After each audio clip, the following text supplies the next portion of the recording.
بسم اللہ الرحمن الرحیم۔ الحمدللہ ہم ماہ رمضان المبارک میں داخل ہو گئے ہیں۔ اللہ تعالیٰ اس ماہ کی رحمتیں، برکتیں اور فضیلتیں سمیٹنے والا ہمیں بنائے، ہمارے دامن کو کشادہ کر دے اور ہماری عبادات کو شرف قبولیت عطا فرما۔ جس عنوان کے تحت میں آپ سے مخاطب ہونا چاہتی ہوں وہ ہے خواتین اور زکوٰۃ۔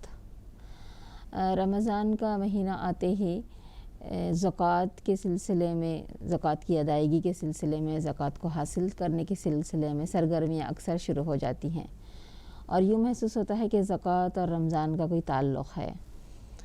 اس میں جو اہم اور ابھرا ہوا جو پہلو سامنے آتا ہے وہ یہ کہ ایک تو شمار کرنے میں آسانی ہوتی ہے ایک سال کو، اور دوسرا نیکیوں کا جو اجر اس ماہ بڑھا دیا جاتا ہے، تو ہر کوئی یہ کوشش کرتا ہے کہ اس ماہ میں زیادہ سے زیادہ نیکیاں کمائے اور اللہ تعالیٰ کے پاس اجر کا مستحق ٹھہرے۔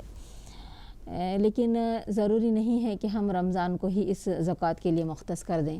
جب بھی ہمارے ایسٹ کا اور اثاثوں کا ایک سال مکمل ہو جاتا ہے تو ہم پر یہ چیز واجب ہو جاتی ہے کہ ہم اپنے زکوٰۃ ادا کریں۔ زکوٰۃ کے لغوی معنی پاک ہونے کے اور بڑھنے کے ہیں۔ زکوٰۃ کی ادائیگی کا ایک پہلو یہ ہے کہ اس سے مال بڑھتا ہے اور دل کا تزکیہ ہوتا ہے۔ زکوٰۃ ادا کرنے سے بقیہ مال بھی پاک ہوتا ہے، نیکیوں میں اضافہ ہوتا ہے، مال کی محبت کم ہوتی ہے اور اللہ تعالیٰ سے محبت میں اضافہ ہوتا ہے۔ زکوٰۃ کا دوسرا پہلو یہ ہے کہ اس کے ذریعے سے غریبوں کی امداد ہوتی ہے، ان میں بھائی چارہ، ایثار، ہمدردی، غمگساری کے جذبات پروان چڑھتے ہیں، امیروں اور غریبوں کے درمیان کی خلیج کم ہوتی ہے، باہمی تعاون پیدا ہوتا ہے اور معاشی عدل قائم ہوتا ہے۔ تو ہم دیکھتے ہیں کہ زکوٰۃ کی ادائیگی کے سلسلے میں خلفائے راشدین کے دور میں کہ کس طرح سے معاشرے کی غربت کو ختم کرنے کا ایک بہت بڑا ذریعہ ثابت ہوئی تھی۔ اس سلسلے میں وہ واقعہ ہمارے سامنے ہیں کہ حضرت معاذ بن جبل رضی اللہ نے خلیفہ دوم حضرت عمر بن خطاب کے عہد حکومت میں یمن میں حکومتی سطح پر حصول کی گئی زکوٰۃ کا کچھ حصہ بھیجا، اور تو حضرت عمر رضی اللہ نے دریافت کیا کہ تم اسے مقامی سطح پر غربا اور مساکین میں کیوں نہیں خرچ کر دیا؟ تو انہوں نے جواب دیا کہ اب یہاں کوئی زکوٰۃ لینے والا نہیں بچا ہے۔ اسی طرح اموی خلیفہ حضرت عمر بن عبدالعزیز رحمۃ اللہ علیہ کے دور میں ان کے مصری گورنر نے انہیں خبر دی کہ ان کے تمام افراد مالدار ہو گئے ہیں اور زکوٰۃ و صدقات کی رقم وصول کرنے والا کوئی نہیں رہا ہے۔ تو اس سے پتہ چلتا ہے کہ اس معاشرے میں غربت کو ختم کرنے کے لیے زکوٰۃ ایک اہم رول ادا کرتا ہے۔ اس سلسلے میں ہم دیکھتے ہیں کہ آج جو زکوٰۃ ہمارے سماج میں اور معاشرے میں نکالی جاتی ہے وہ کس طرح سے ہے، اور ہمیں اس کا ایک صحیح طریقہ کس طرح سے رائج کرنا ہے، جو مطلوب طریقہ ہے ہم وہ کس طرح سے رائج کر سکتے ہیں۔ علامہ یوسف القرضاوی لکھتے ہیں کہ زکوٰۃ اس کا نام نہیں کہ فقیروں کو چند روپے تھما دیے جائیں، اور بلکہ زکوٰۃ کا مقصد یہ ہے کہ لینے والا اسے لے کر خود کفیل بن جائے اور معیاری زندگی بسر کرنے کے لائق ہو جائے۔ زکوٰۃ کا اہم مقصد مال کی جو ہے مناسب تقسیم، مناسب اس کا ڈسٹریبیوشن ہے۔ زکوٰۃ کا نظام غریبوں کے لیے کتنی بھاری رقم جمع کر سکتا ہے، اس کا اندازہ کرنے کے لیے صرف ہمارے ملک میں گھروں میں موجود سونے کے ذخائر پر نظر ڈالنا کافی ہوگا۔ ورلڈ گولڈ کونسل سونے کے متعلق جو معاملات پر نظر رکھتا ہے، اس کی ایک حالیہ رپورٹ ہے، یہ ایک ادارہ ہے جو عالمی مؤخر ادارہ ہے، تو اس کی جو حالیہ رپورٹ ہے اس کے مطابق ہمارے گھروں میں 24,000 ٹن سونا جمع ہے، اور صرف سونے سے حاصل ہونے والی ممکنہ زکوٰۃ کا تقریباً 1/3 حصہ ملک کے تمام غریبوں کو خط غربت سے اوپر اٹھا سکتا ہے۔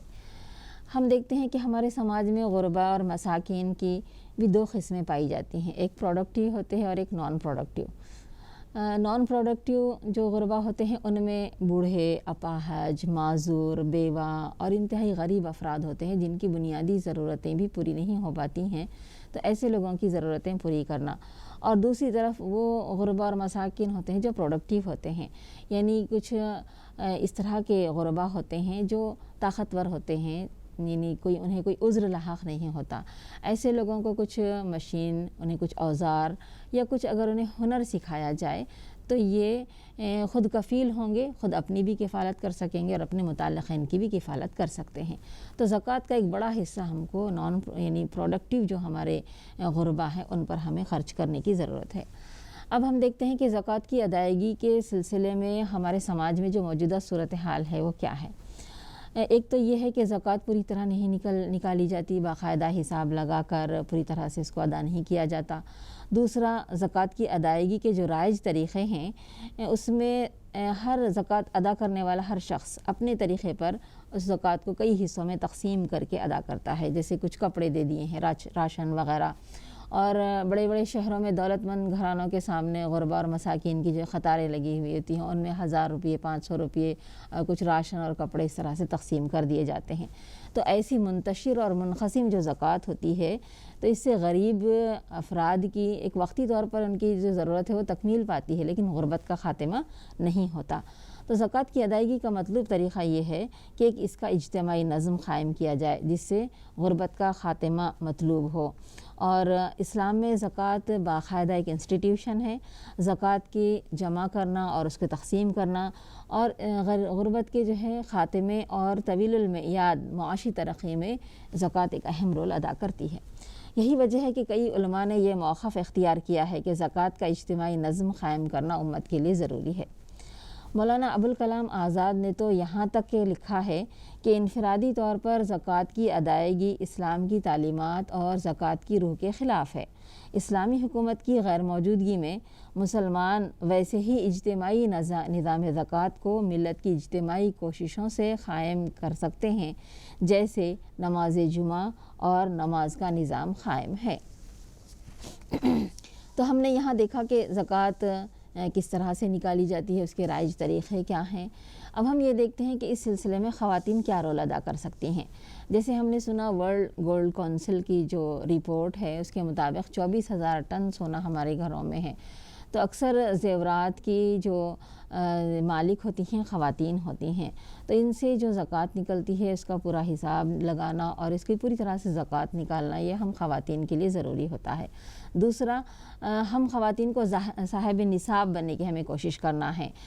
صاحب نصاب بننے سے جو چیزیں ہمیں روک سکتی ہیں وہ فضول خرچی ہے اور شادی بیاہ پر بیجا اسراف ہے، بیجا رقم کو جو ہے خرچ کرنا ہے، غیر ضروری اخراجات ہیں.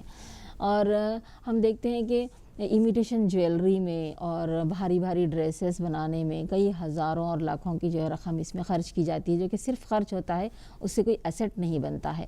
تو ہمیں یہ کوشش کرنا ہے کہ کچھ ہم ایسٹ بنائیں، کچھ اثاثے ہم بنانے کی کوشش کریں تاکہ ہم صاحب نصاب بنیں اور ہم زکوٰۃ ادا کر سکیں. دوسرا، اب ہم جب صاحب نصاب ہیں تو جو ہمارے پاس زیورات ہیں تو ہم کس طرح سے اس کی زکوٰۃ نکالیں. تو ہمارے سماج میں بہت قسم کی کیٹیگریز خواتین کی پائی جاتی ہیں. کچھ خواتین ایسی ہوتی ہیں جو جاب کرتی ہیں، کوئی ملازمت کرتی ہیں، تو ان کے لیے زکوٰۃ نکالنا آسان ہوتا ہے. کچھ خواتین ایسی ہوتی ہیں جن کے شوہر زکوٰۃ ادا کر دیتے ہیں، اور کچھ خواتین ایسی ہوتی ہیں جن کے پاس زیورات تو ہیں لیکن ادا کرنے کے لیے، زکوٰۃ دینے کے لیے رقم نہیں ہوتی. تو اس سلسلے میں جو فقہاء نے کہا ہے کہ اسی میں سے کچھ سونے کو فروخت کر کے اس کی زکوٰۃ ادا کی جائے.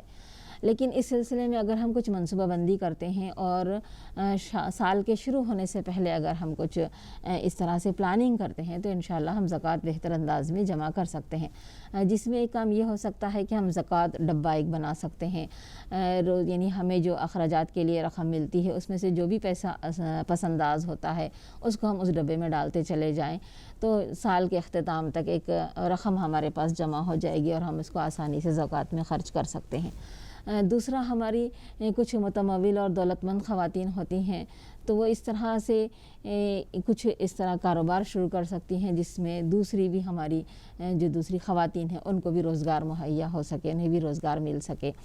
یعنی کچھ ہماری خواتین میں ہنر، ان کو کچھ نہ کچھ آتا ہے، تو ایسی خواتین کو ارینج کر کے انہیں کچھ را مٹیریل اگر ہم سپلائی کرتے ہیں اور ان سے کچھ چیزیں بنا کر لیتے ہیں اور اس کو ہم فروخت کرتے ہیں، سیل کرتے ہیں، تو یہ بھی ایک بہت اچھا ذریعہ ہوگا کہ اس کے ذریعے سے آپ کی کمائی میں بھی اضافہ ہوگا اور دوسری خواتین کو بھی روزگار مل سکتا ہے. اسی طرح سے ایک اور کاروبار جیسے ٹفن ڈبے کا آج بہت زیادہ چلن ہے کہ ہمارے جو طلبہ ہے جو اعلیٰ تعلیم حاصل کرنے کے لیے شہروں کا رخ کرتے ہیں تو ان کے کھانے پینے کے انتظام کے سلسلے میں اگر ہم کچھ اس طرح ٹفن ڈبے کا اہتمام کرتے ہوئے وہاں پر بھی 2-3 خواتین کو اس سلسلے میں کام میں لاتے ہوئے انہیں بھی روزگار ہم فراہم کر سکتے ہیں. تو اس طرح ہم ان کاموں کو انجام دیتے ہوئے ہم ایک صاحب نصاب بن سکتے ہیں. اور آج کل الحمدللہ سوشل میڈیا کے ذریعے سے ہم گھر بیٹھے بھی بیک آفس کے طور پر اور فری لانسنگ کے طور پر بھی بہت سارے کام انجام دے سکتے ہیں. تو یہ سارے کام کرتے ہوئے انشاءاللہ ہم ایک تو صاحب نصاب بھی بنیں گے اور دوسرا ہم اپنی زکوٰۃ کو بہتر انداز میں ہم نکال کر یعنی زکوٰۃ کی ادائیگی کر سکتے ہیں.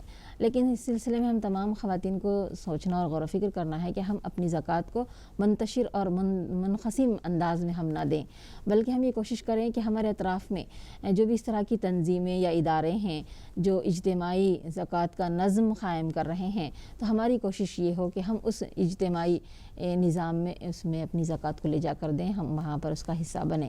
جماعت اسلامی ہند کی جانب سے بھی زکوٰۃ سینٹر کے سلسلے میں ایک اجتماعی نظام زکوٰۃ کا ایک نظم قائم کیا گیا اور جماعت اسلامی ہند کے بیت المال میں بھی زکوٰۃ کا ایک اجتماعی نظم قائم ہے. تو ہم یہ کوشش کریں کہ جہاں تک ممکن ہو سکے ہم اپنی زکوٰۃ کو اجتماعی طریقے سے ہم اس کو جمع کریں تاکہ اس کا جو اصل مقصد ہے غربت کا خاتمہ وہ ہو سکے.